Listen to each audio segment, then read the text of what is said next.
tayo ng pitsay. O, di ba po? O, ganyan lang po yun. Sana nga mabuhay lahat eh. Kaso ang dami talagang manok dito nakapaikot sa bahay. Kaya ganyan po talaga. Dapat ganyanin siya. O, ayan. Sira po siya at napuputol po. Kaya po siya pinapalitan natin. Kailangan masira ang isa. Kailangan may ipapalit tayo para hindi po masayang ang space ng ating paglalagyan. Diba po? O, ayan lang po yun. At marami po akong napatubo na mga patola, upo, pipino at iba pa po. Ang mostly talaga, ang marami ay ang pitsay na ating pinapatubo.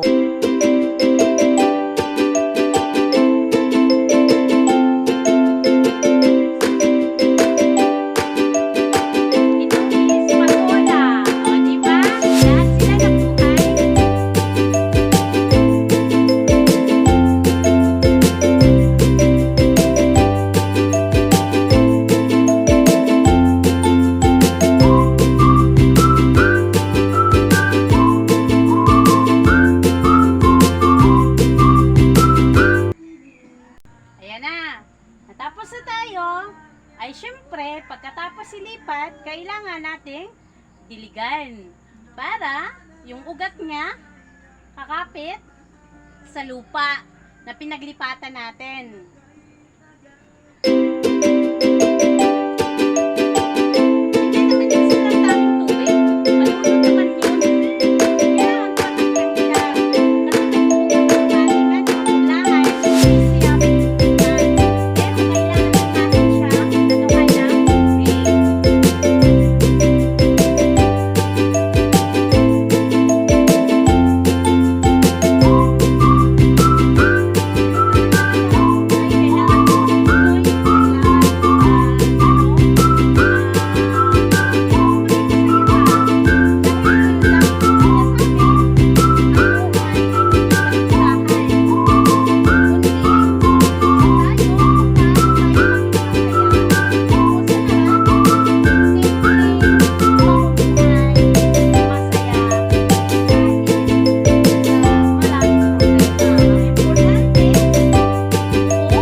Na pinunla din. At ayan po, ang pinagkuhaan natin ng punla ay konti na lang siya. Maganda yan, makaboylo at may mga suha pa pong patubo. At saka patula pipino at opo. Ayan na po yung nilipat natin. O, diba? Ayan na po sila para makaboylo po ang laki nila. At ayan po ang rambutan na nilipat natin. kanina. At ito po, nung isang araw po yung suha. Hindi yan basta-bastang suha. Suha ng Davao yan. Kaya yan, no? Ayan yung rambutan na nilipat natin. Ayan po, na rambutan po yan. Kaya, ayan, ang lahat ng napunla natin. At pupuntahan natin ang ating pinunla na pitsay. Hindi pa naman siya tumubo. At ayan po yung punla natin na pitsay. At iyan, punla nating pitsay yan. Pero parang dyan ko na lang din siguro itatanim. Kasi din yan pwedeng dyan yung yung pitsay itanim. Kahit 10 puno, kayang-kaya dyan. At dyan din po, pitsay din po yan. Siguro dyan na lang din po yung pitsay natin palalakihin. Kasi pwede dyan yung 4 na puno na pitsay. Lalaki at lalaki din yan dyan. O, diba? Ganun lang yung buhay. Simple lang pero masaya tayo. Diba po?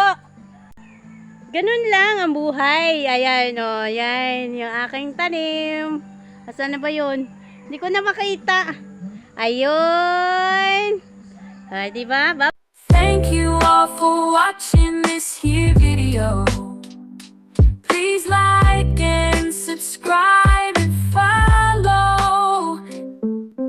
Much love from Little Yas to each of you. Content creator.